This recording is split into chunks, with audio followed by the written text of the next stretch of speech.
बाई तुझा आशीर्वाद. आजचा 20 मेचा भाग इतका मस्त जबरदस्त आहे प्रेक्षकांनो, तुम्ही आवर्जून शेवटपर्यंत बघाच. कारण अवनीला लग्न मोडण्याचं राजानं वचन दिलेलं असतं, ते वचन त्याने पाळलंय. त्यात त्याच्या भावंडाची सुद्धा त्याला चांगली साथ मिळाली आहे. धन्या, पाण्या आणि यशोदा तिघांनी मिळून आता विवानला किडनॅप करून ठेवलेलं असतं आणि तेही चंद्रकांतच्याच साईटवरती ठेवलेलं असतं. महेश आता काही गुंड लोक घेऊन त्या साईटवरती जातो, पण थोडक्यात राजाची भावंडं वाचलेत. पण रजिस्टर ऑफिसमधून फोन येता क्षणी चंद्रकांतने लग्न मोडल्याचं जाहीर करून टाकलंय.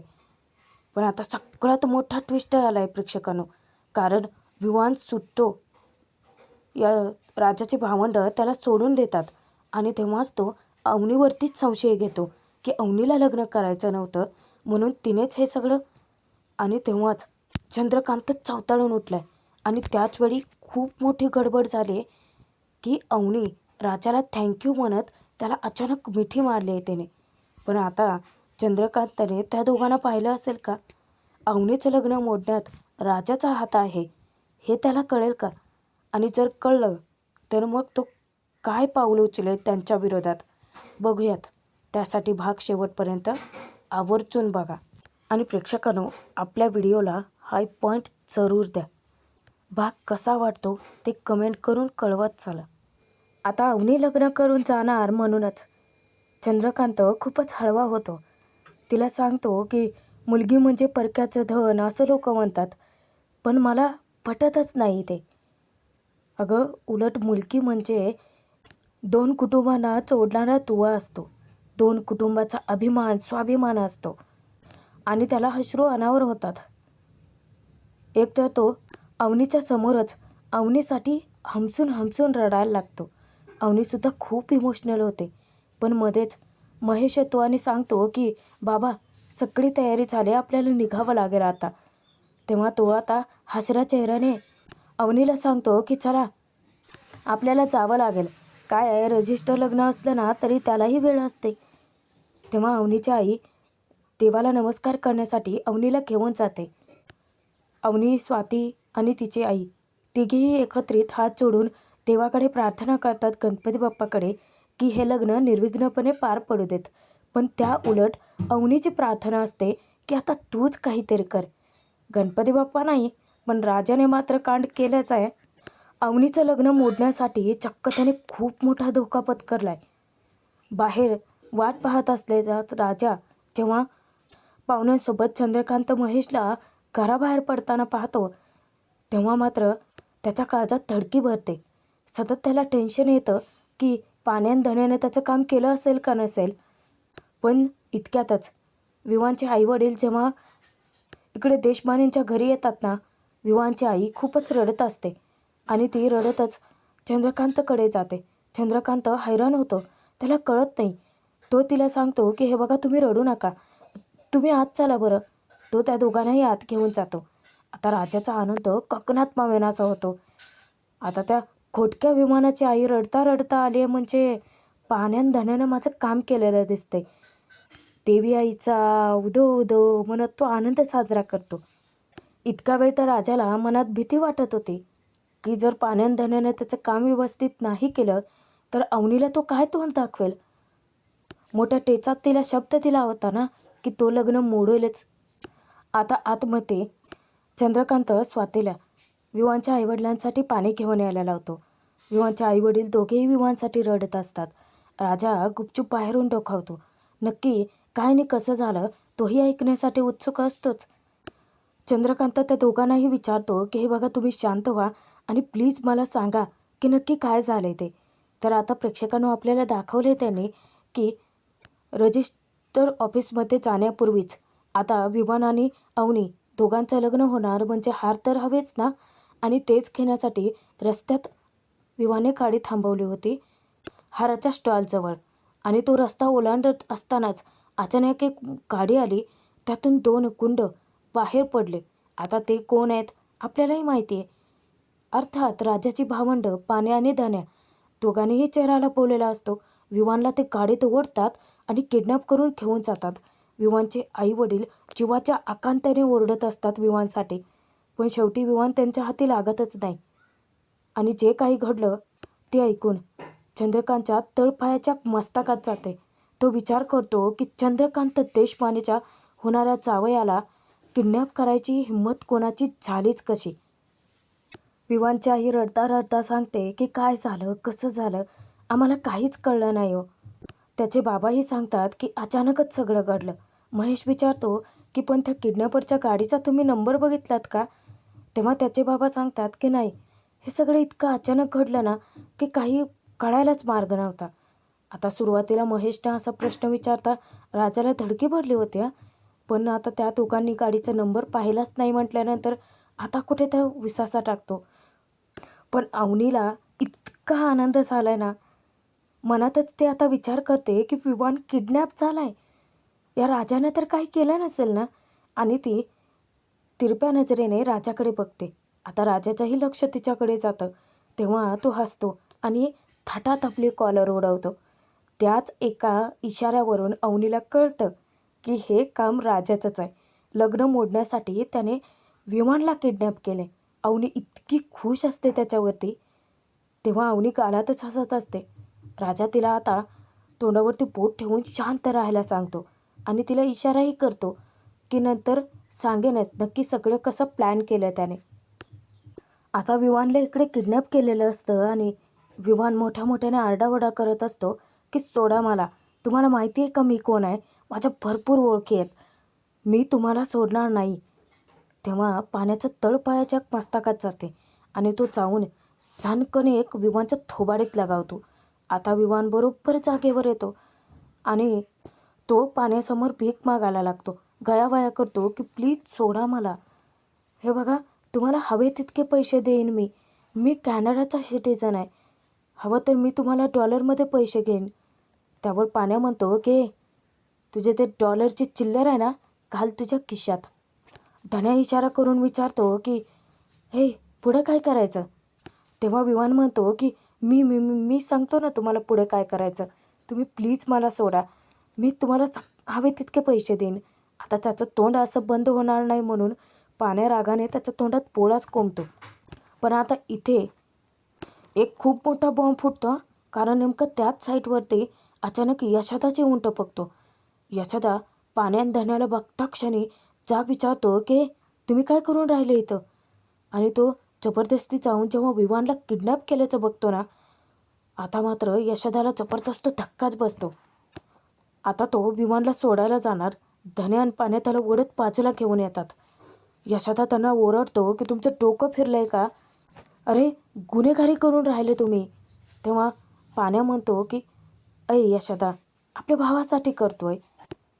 धन्या सांगतो की यशोदा ते गुन्हेगारी वगैरे शब्द वापरू नको रे, काहीतरी भलतंच वाटायला लागलंय ते. तेव्हा यशोदा म्हणतो की दुसरं काय करून राहिले तुम्ही, अरे गुन्हेगारीच तर करून राहिले ना, डोकं ठिकाणावर आहे का तुमचं. पाण्या रिक्वेस्ट करतो की यशोदा प्लीज, काही तासांताचा प्रश्न आहे ना, सोडतो ना या पोपटाला नंतर. यशोदा उगाचच या दोघांना घाबरवून सोडतो, मदत करायची राहिली बाजूला. अरे तुम्हाला कळतंय का, अरे याला शोधायला माणसे येतील इथे आणि त्यानंतर आपण बी सापडू, पोलिसात जावं लागेल आपल्याला. तेव्हा पाण्या समजावतो की यशोदा ही एकदम जेंटलमॅन डील आहे. विवान आता तोंडातला बोळा कसा बसा तरी थुकून टाकतो आणि मोठ्या मोठ्यानं ओरडायला लागतो, कुणी आहे का, कुणी आहे का, प्लीज वाचवा मला. यशोदा आता डोक्यालाच हात लावतो, काय करायचं याचं.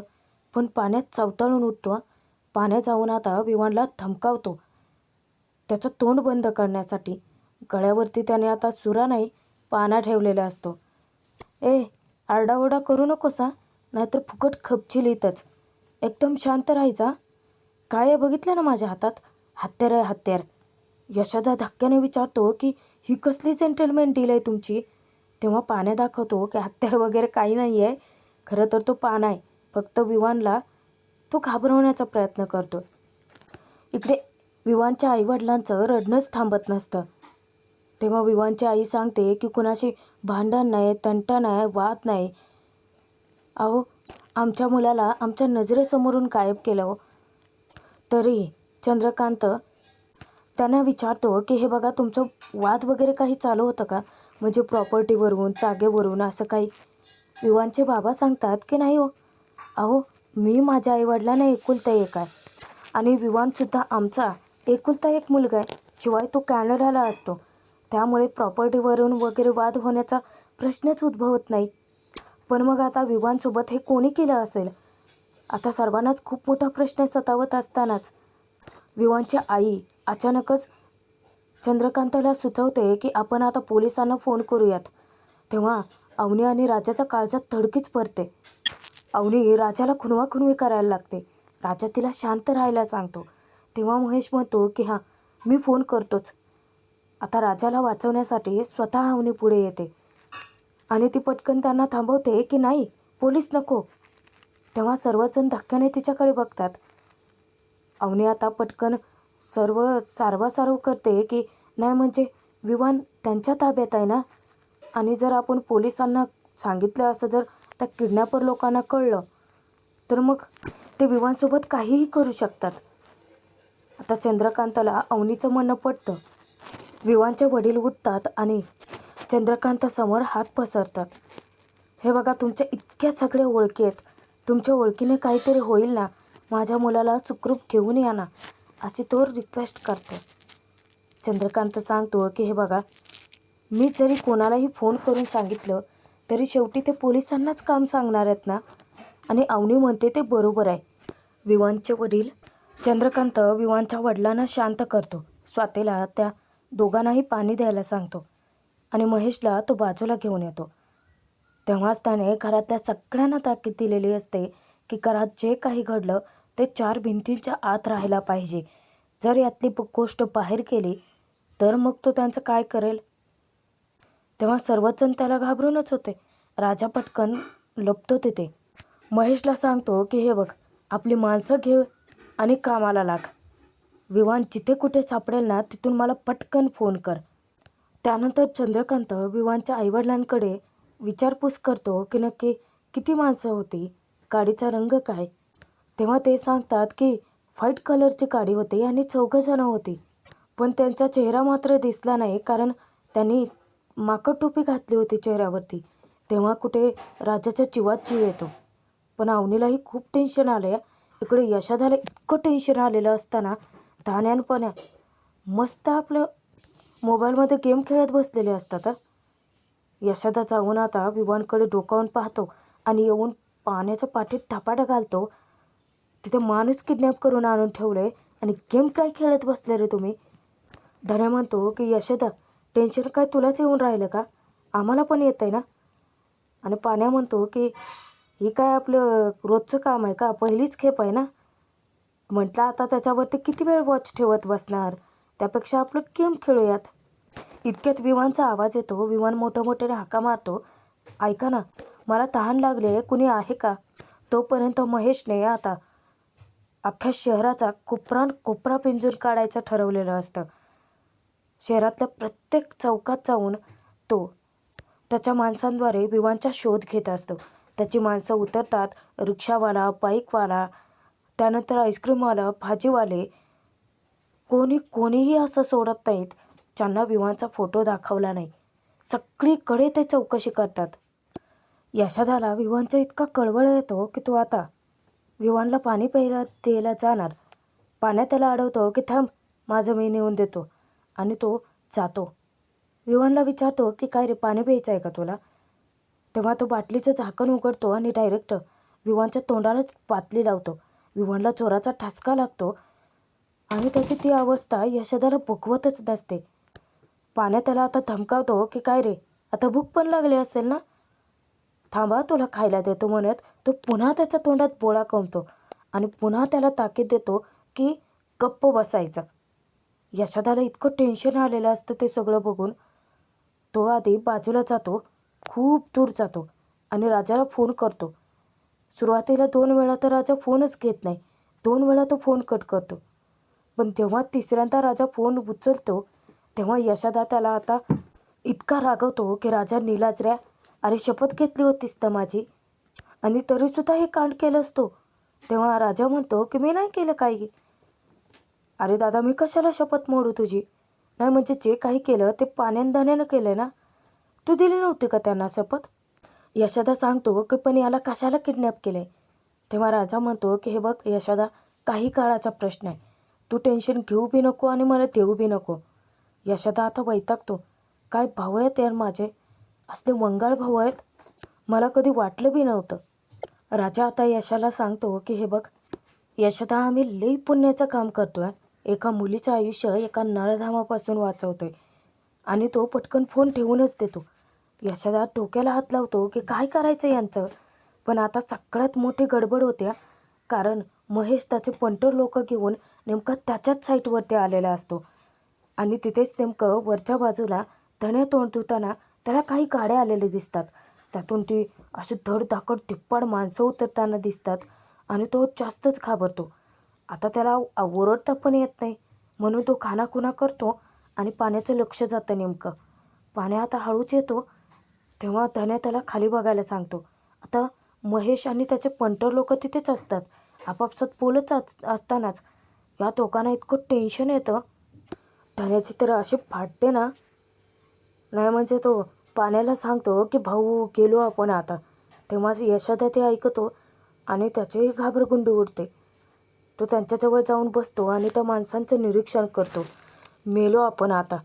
तरी तुम्हाला सांगितलं होतं की असलं काही कुटाने करू नका. आणि तो डोक्याला हात लावून बसतो. यशोदाचं तर पार अवसानच गळून पडतं. यशोदा पुन्हा डोकावतो तर महेशने त्याचे पंटर लोक त्यांच्याच साईटवरती पाठवलेले असतात. यशोदाचा आता जीवातच जीव राहत नाही की मेलो, ती लोक इकडेच यायला लागलेत. पाण्याचं एकच सांग ना त्याला, ए दादा तू पॉझिटिव्ह राहा ना. अशा सिच्युएशनमध्ये कोण कसं पॉझिटिव्ह राहू शकतो? आता याला दरवेळेस पॉझिटिव्ह राहा राजा सांगतो, दरवेळेस ह्याच्या तोंडून निगेटिव्हच बाहेर पडतं. आणि आज हा ज्ञान देतोय ह्याच्यात की पॉझिटिव्ह राहा.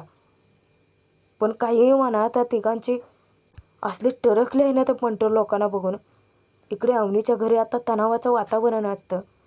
विवानची आई वडील दोघेही रडत असतात. विवानला काही झालं तर नसेल ना, तो ठीक तर असेल ना, असे अनेक प्रश्न त्यांना सतावतात. चंद्रकांत मात्र खूपच चवताळलेला असतो. त्यातच अचानक त्याला महेशचा फोन येतो. महेश तिकडून सांगतो की शोधाशोध चालू आहे.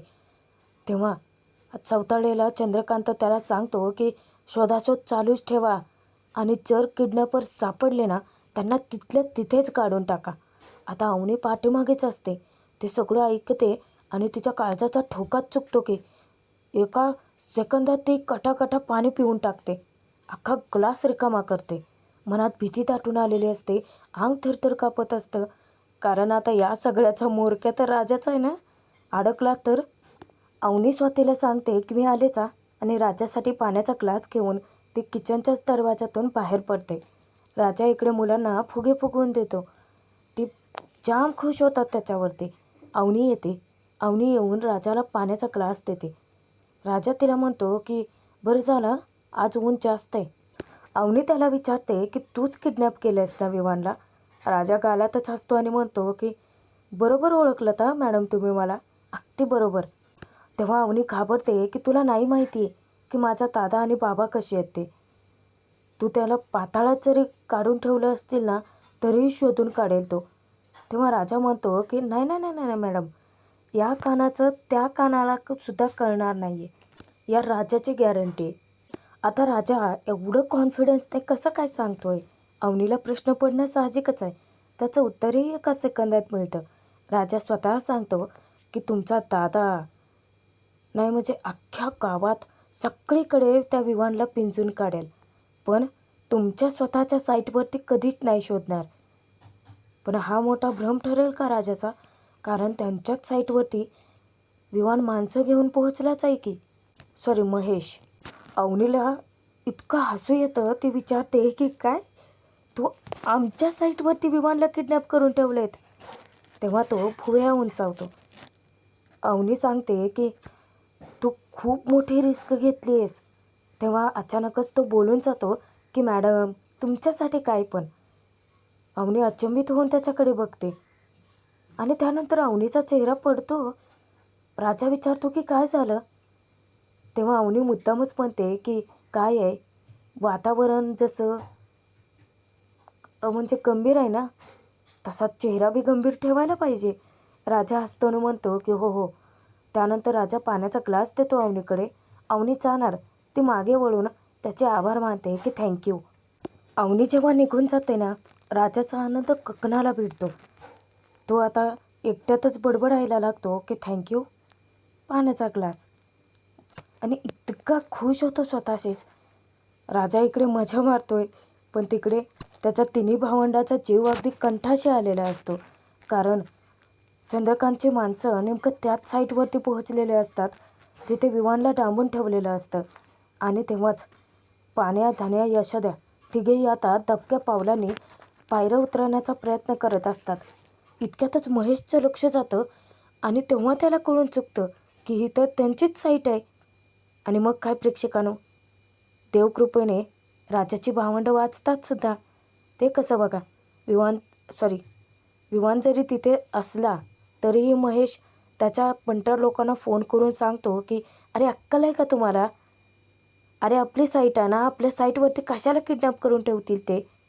आणि इथेच त्याचे गल्लत होत्या. कारण आता ते अजून एक मजल्यावर चढले असते ना तरी विमान सापडला असता त्यांना. पण आता अचानक महेशचा फोन येतो आणि ते गुंड लोक परत फिरतात. आता कुठे धन्या, पाण्या, यशोदाचा जीव वाचतो. तिघे आता सुटकेचा श्वास टाकतात. इथेच राजाचा प्लॅन फते होतो. कारण आता महेश त्याचं माणसं घेऊन परत फिरलेला असतो आणि यशा, धन्या, पाण्या तिघांच्याही जीवात जीव आलेला असतो. इकडे अवनी आता गुपचूप मागच्या दारातून आत येते. तेव्हाच विवानचे वडील फोन चार्जसाठी लावतात. चंद्रकांत विचारतो की काय करताय? तेव्हा विवानचे वडील सांगतात की काय सांगावं, किडनॅपरचा फोन आला तर गडबड नको ना व्हायला. आणि त्यांना जाम टेन्शन आलं आहे. विवानचे वडील आता चंद्रकांतला विचारतात की मी तुमच्याकडून काही होत नसेल तर पोलिसांना फोन करू का? चंद्रकांत एक जळजळीत कटाक्ष काय टाकतो, त्याची फार बोलतीच बंद होते. तो म्हणतो की नाही म्हणजे पापाचं मन आहे ना शेवटी माझं. अचानकच आता चंद्रकांतचा फोन काय वाजतो. सर्वजण धावत त्याच्याकडे येतात. त्यांना वाटतं की विमानचंच बद्दल काही फोन असेल. पण चंद्रकांत म्हणतो की रजिस्टर ऑफिसमधून फोन आहे, काय सांगायचं आहे मी आता? अवनीची आई म्हणते की पण घ्यावा तर लागेलच ना. आणि चंद्रकांत एका फटक्यात सांगून टाकतो की हे लग्न होणार नाही. तुम्हाला ऐकायला आलेलं नाही आहे का? हे लग्न होणारच नाही आहे. तेव्हा कुठे अवनीचा आनंद गगनाला भिडतो. इकडे राजासुद्धा खूपच खुश असतो, कारण त्याची मेहनतही फळाला आलेली असते. अचानकच चंद्रकांत मागे वळून पाहतो तर अवनी शांत असते. अवनीला तो म्हणतो की तू काळजी करू नकोस, मी विवानला परत आणेनच, पण तुझ्या रूममध्ये जाऊन आराम कर. तेव्हा राजाला इतकं हसू येतं, कारण त्याने अवनीला दिलेला शब्द पाळलेला असतो. हे लग्न मोडून दाखवलेलं असतं. आणि प्रेक्षकांनो, भाग इथेच संपतोय. पण पुढे आता मोठा ट्विस्ट आला आहे. कारण विमान घरी परततो आणि त्याचा आता वेगळाच डाऊट येतो अवनीवरती. तो सारासार विचार करतो की एक मिनिट, अंकल मला लग्नाआधी किडनॅप करण्यात आलं आणि लग्न जसं मोडलं तसं बरोबर अचानक मला सोडून दिलं. तेव्हा चंद्रकांत चवताळून विचारतो की पण हे सगळं असं कोण का करेल? आता विवानचा संशय जातो अवनीवरती आणि तो चंद्रकांतला सांगतो की तुम्ही तुमच्या मुलीला अवनीलाच विचारा ना. तो चंद्रकांतच्या मनात आता एक वेगळीच भलतीच शंका पेरतो, जर अवनीचं कोणावरती प्रेम. आणि तेव्हा चंद्रकांत इतका चिडतो की डायरेक्ट आजपर्यंत लपवून ठेवलेली बंदूकच बाहेर काढतो. राजा आता पुन्हा एकदा धोका पत्करतो. अवनीच्या रूममध्ये गेलेला असतो. अवनी त्याला मनापासून थँक्यू बोलते, पण ती राजाला घट्ट मिठी मारते मित्र म्हणून. पण आता जर इथे अवनी आणि राजाला जर चंद्रकांतने असं पाहिलं तर मग भलताच मोठा कुटाणा होऊन बसणार आहे. पण कदाचित हेच एक वळण असेल राजा आणि अवनीचं एकत्र येण्याचं, त्यांचं लग्न होण्याचं. बघूयात पुढे नक्की काय घडत राहतं ते. त्यासाठी सबस्क्राईब करून ठेवा, कारण पुढचे भाग वेळेवरती तुम्हाला